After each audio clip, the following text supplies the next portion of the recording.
Have you ever had one of those days when everything just breaks? The alarm didn't go off.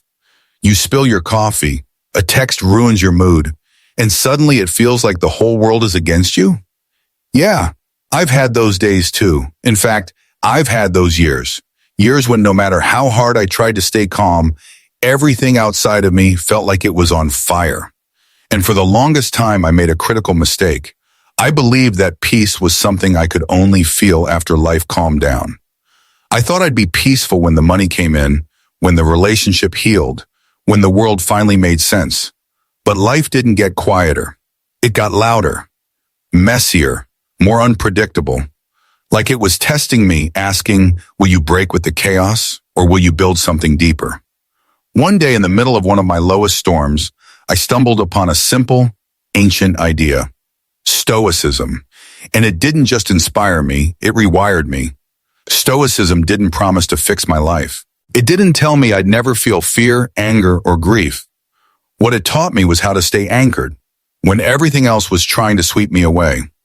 It showed me that calmness isn't about the absence of noise. It's about presence within it. That peace isn't something you wait for. It's something you practice. And you don't need a guru, a retreat, or a new app to get there. You just need a handful of habits. Live daily with intention. So today I want to walk with you through 5 Stoic habits that changed my life. Not with theory, but with rhythm. Habits that help me become grounded, not just in quiet mornings, but in chaotic afternoons. Habits that didn't just help me look calm, but feel calm. You don't need to escape the storm. You just need to learn how to stand in it with a stronger mind and a steadier breath. So if you're tired of being tossed around by life, lean in. This might be the shift you have been searching for. Let's begin. Habit 1, control the controllable, release the rest. Marcus Aurelius once wrote, "You have power over your mind, not outside events. Realize this and you will find strength." But for years, I misunderstood that. I thought strength came from holding everything together, from fixing what was broken and proving I could handle it all. So I tried to control people's perceptions of me, every possible outcome, even the timing of life's delays. But the more I tried to control what I couldn't, the more exhausted I became. I was fighting battles that weren't mine to win or even fight. One day, in the middle of another emotional spiral, I stopped and asked myself a simple question. Is this within my control? And that one habit, that one line of self-honesty, changed everything. If the answer was no, I let it go. Not out of indifference, but out of wisdom.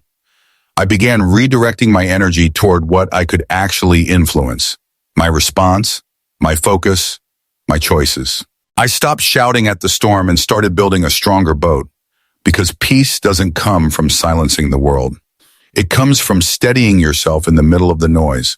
And to this day, that question, is this within my control, saves me from unnecessary stress, emotional burnout, and invisible wars I no longer have to fight.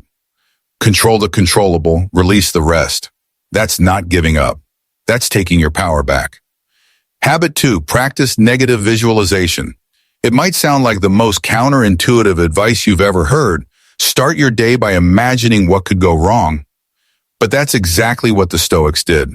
And when I started doing it, everything shifted. Each morning before I checked my phone or opened my laptop, I would close my eyes for just 2 minutes and picture something going off track. A project failing, a meeting turning tense, someone I care about misunderstanding me. Not in a dramatic, worst-case scenario kind of way, but in a calm, grounded, this is life kind of way. And something strange happened. When those things actually occurred, and they did, I didn't spiral, I didn't panic, I didn't take it personally. I had already rehearsed the emotion. My mind wasn't surprised, so it didn't need to freak out. Even better, on the days when nothing went wrong, I felt immense gratitude. The coffee wasn't spilled, beautiful. The meeting went well, fantastic. The traffic was clear, amazing. See, negative visualization isn't about fear. It's about fortitude. It's not about dwelling on the worst. It's about being so prepared that the worst loses its power over you. The Stoics understood that life isn't always kind, but by imagining its bumps ahead of time, we become less fragile and more free. I used to dread uncertainty. Now, I train for it. Because calm doesn't come from pretending nothing will go wrong. It comes from knowing you'll still stand strong even when it does. Habit 3, memento mori. Remember you will die. This one stopped me in my tracks the first time I heard it. Memento mori, remember you will die. It felt dark, morbid, uncomfortable. Why would anyone want to reflect on their own death? But the Stoics weren't obsessed with dying. They were obsessed with truly living. And once I dared to lean into it, not just as an idea but as a practice, everything softened. I stopped rushing through my mornings like I was late for something that didn't even matter. I started noticing things again, the way light hit the window, the warmth of a coffee mug, the sound of a friend's laugh. See, when you carry the awareness of death, not in fear but in reverence, life sharpens. You stop getting hooked by every little irritation because you realize how small it really is in the grand scheme. That rude comment, not worth your time. That missed email, you'll live. That traffic jam, a moment to breathe. Memento mori doesn't make you sad, it makes you selective.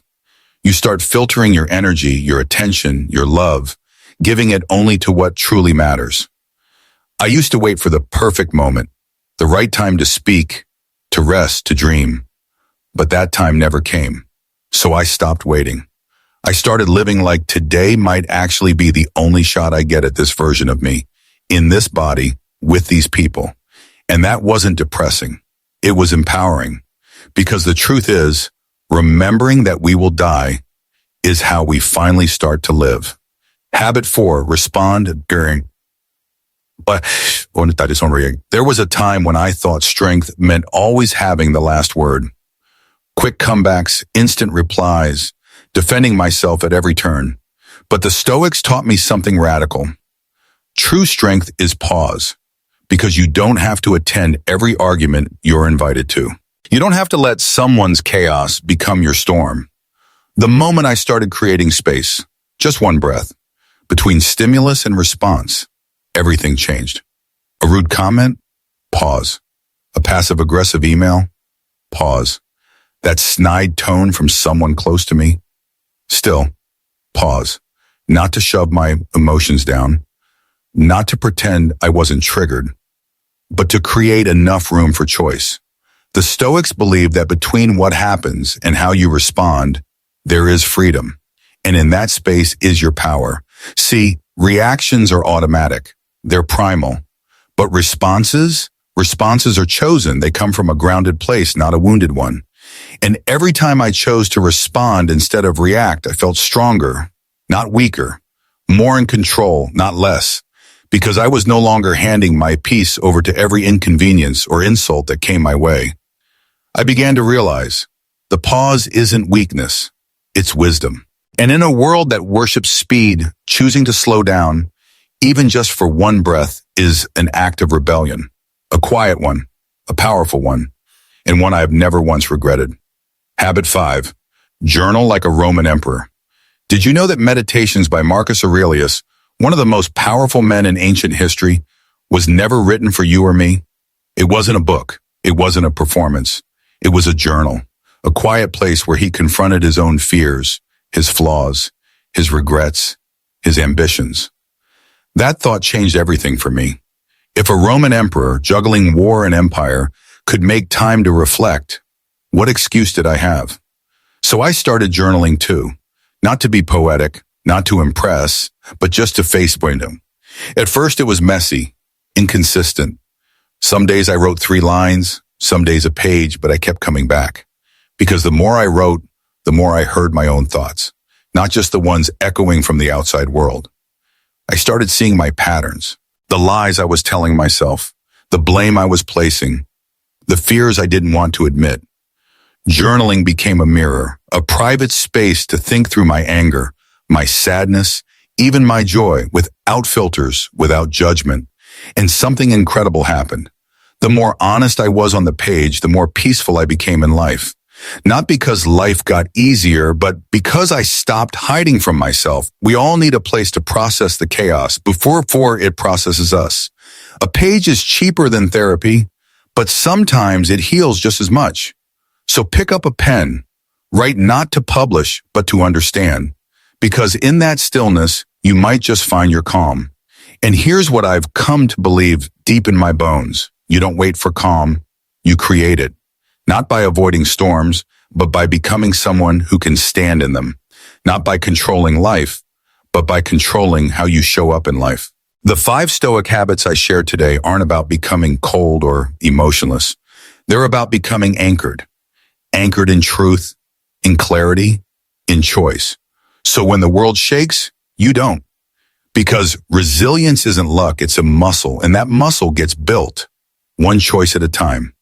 So here's my challenge to you. Pick one habit, just one.